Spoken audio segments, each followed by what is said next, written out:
Aka qarang, go'zallikda bo'lgan pechkamiz ko'ring aka. 1.35 lik. Bugun buni Namangan viloyati Chust tumani Varziy qishlog'iga olib kelganmiz. Ko'rsanglar bo'ladi. Gullari ham qalin gul qilib chiroyli qilib berganmiz. Listlari ham 4 mm, toza 4 mm. Og'irligi, pechkani og'irligi ham vobshe og'ir bo'ladi. Bu orqa tarafdan ko'rinishi, duxovkasini guli bor mana bunaqa. Buni ham ko'rsangiz bo'ladi mana. Qalin gul qilib qo'yganmiz. Juda go'zal holatda. Yakkasini qo'shsinch devorlarga o'rnatsa bo'ladimi deb ko'pchilik so'rayapti. Bugun hozir mana qo'shsinch devorga o'rnatib, bitganini ham bitta obzor qilamiz. Videoda oxirigacha ko'ring. Duxovkalari, pechkamiz, o'txonalari. O'txonasi ham keng, tor ekan deb ko'pchilik nima qiladi. Lekin tor emas, 40-45 sm lik o'tinlar bemalol sig'oradi. Pechkani qarang aka, go'zalligini. O'zini yangi listda bo'ladi, o'zini rangida juda chiroyli. Kraska qilish ham shart emas aka. Kimga kerak bo'lsa, butun O'zbekiston bo'ylab xizmat ko'rsata olamiz.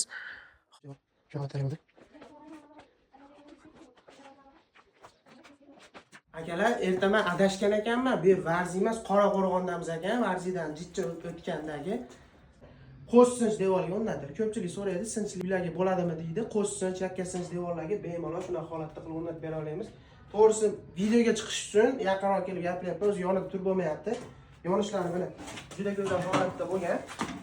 Tortishlari juda zo'r mana. Tortimlari juda go'zal. Duxovkalarini guli bo'ladi akalar.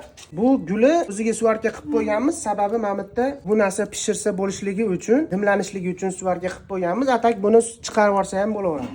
Ko'rsanglar bo'ladi akalar. 1.35 lik eng katta pechkamiz. Turbalari bilan 1.85-2 metr bo'lib ketadi akalar. Zigzag aborotlarini qilib, aborotini tozalaydigan xotlarini turbasini to'g'risiga juda chiroyli holatda qilib qo'yib qo'yganmiz. Ramkalari ham juda chiroyli holatda chiqqan akalar.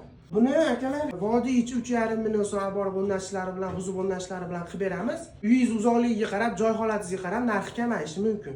Batafsil ma'lumot olish uchun mana pastdagi raqamlarga aloqaga chiqa olasizlar. Orqa tarafini ham qator ko'rib ko'ring.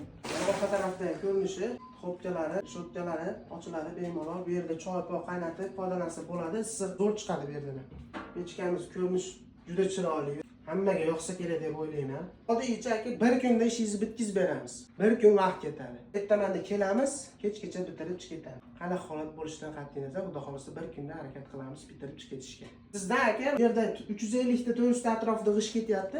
G'ish ketadi, keyin ugonniki bo'ladi. Mana 120 dan 3 ta ugonnik ketadi. Keyin 125 lik azbiz turbasini olib berishingiz kerak bo'ladi. Kimga shunaqa xizmatlar qiziq kerak bo'lsa, pastdagi raqamlarga aloqaga chiqib xizmatlarimizdan foydalansanglar bo'ladi.